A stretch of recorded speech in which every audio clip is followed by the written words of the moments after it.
This year's LEGO Winter Village set is the Holiday Express train, a much welcome addition to any Christmas-related displays that people usually like to build upon every year. This release, however, comes with a few unprecedented moves for this sub-theme, which I'll get to discuss later down in the video, so thank you LEGO for sending this early, and let's get moving. Fans of Winter Village sets will be familiar with the instruction booklet arrangement, made with families in mind, where the adult tackles the larger and more challenging build, while the younger person does the extra builds. As far as minifigures go, the set only has 4, the third lowest count ever out of all 17 Winter Village sets, with the train conductor, the ticket inspector with a sweet vest with golden accents, and 2 civilians. To me, what stood out in here is that there are no kids in this set, and Winter Village sets always have either kids or elves. The gingerbread house even had the baby tile, so I'm left wondering who these 3 toys are for. A nice selection of micro-scaled vehicles, by the way, with a ship, helicopter and excavator that somehow works at this scale.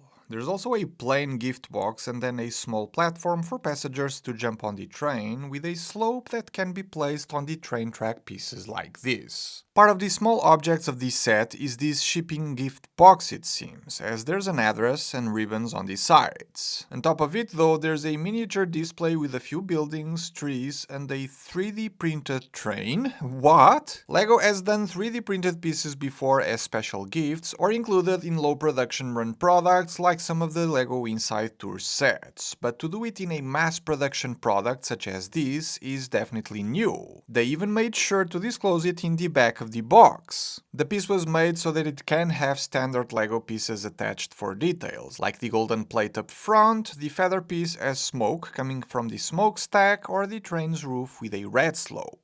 As shown in the back of the box, when you push this, the thing comes to life and is animated in a brilliant way, where the wheels turn with the coupling rods connected to them and the smoke coming out of the smokestack goes up and down. You can kinda see how relatively small this thing is next to a minifigure, so packing that much function in it is impressive. Taking out all of the extras lets us have a closer look at the piece, and there's this rugged surface all around it that doesn't really match the glossy look of LEGO bricks. It is really impressive though, because as a 3D printing hobbyist myself, I have a whole playlist of LEGO related 3D printed projects and videos. I can't really understand how they were able to produce a 3D printed piece where you don't see the 3D printing layer lines I'm familiar with, so I'm definitely curious about the specs, the type of machines used for these, or even the materials, even though I'm assuming it must be ABS, the same plastic LEGO bricks use as most consumer-based 3D printers can handle it. And all the 6 individual elements used to make the smokestack assembly work couldn't be assembled at a later time, meaning the entire thing was printed in one go, so consider me really impressed. It does feel weird seeing 3D printed objects posed as LEGO pieces, even if it still has the production numbers and logo in there. This will definitely won't be the last we'll see of 3D printing in LEGO sets, so be ready.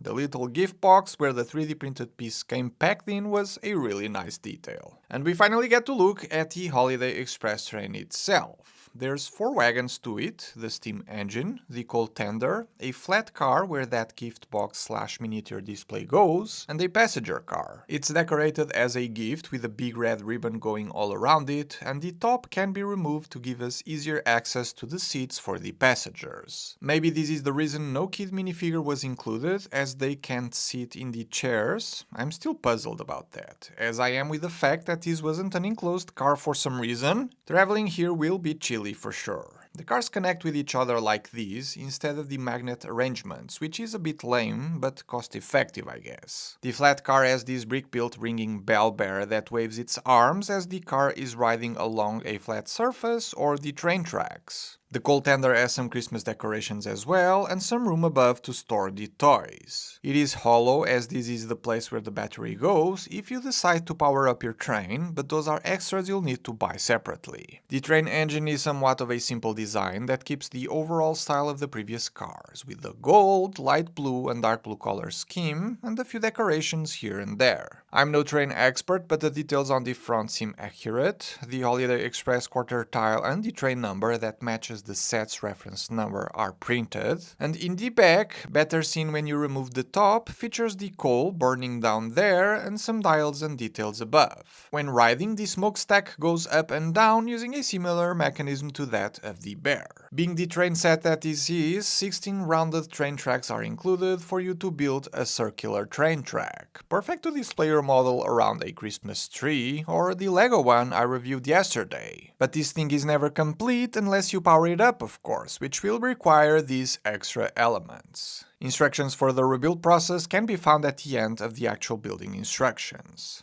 It is so much more fun seeing this run by itself rather than having to push it by hand, and seeing it going around the tree set has me ready for Christmas in September. LEGO City has a few buildings that could elevate this a bit more. The central train station, provided you give it a bit of a winter look with some snow here and there, is a much better stop for the holiday train than the measly build that comes with the set. And the city tower, while admittedly a wacky concept by itself, could be a nice sightseeing spot. Or so I thought, because it actually doesn't go through the tunnel. The smokestack and the top of the engine cabin is way too high for it. If you do, however, have the Explorer's Arctic Polar Express train, there's that amazing tunnel/cave that fits right in with Winter Village, I feel, since it's all covered in snow already. And if you pair it with a few of the Winter Village sets from previous years, your display will look amazing.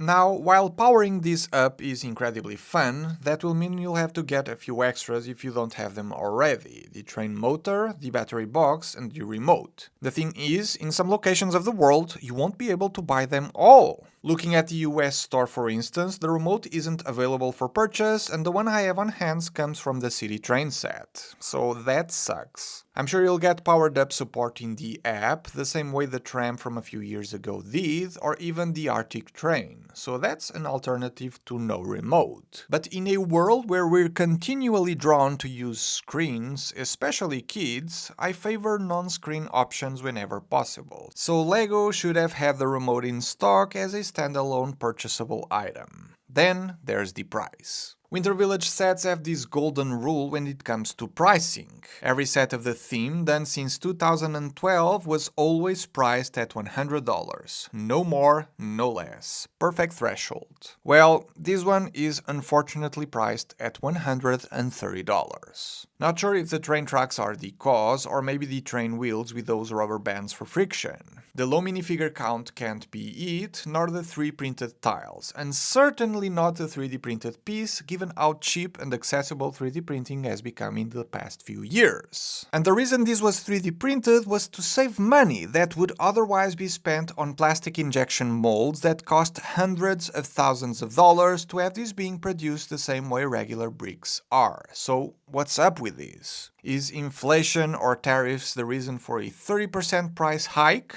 There's no tariffs in Europe, and the price was still bumped 20%, so that can't be it. And I don't want to believe that going forward, LEGO pricing is what it is. It's getting increasingly hard for me to make video reviews about LEGO, which I love, when the purpose is showcasing and promoting products to you all with prices I hate. It really gets me thinking about the future, I'll just say that. Now, don't get me wrong, the Holiday Express train is a lovely product I think most people will be thrilled about. I personally really like it, no complaints to the design team. But the prices are getting out of hand, and you'll be looking into spending close to $200 if you decide to power this up with the battery box and train motor, so yeah. Very curious to hear what you all have to say about it in the comment section below.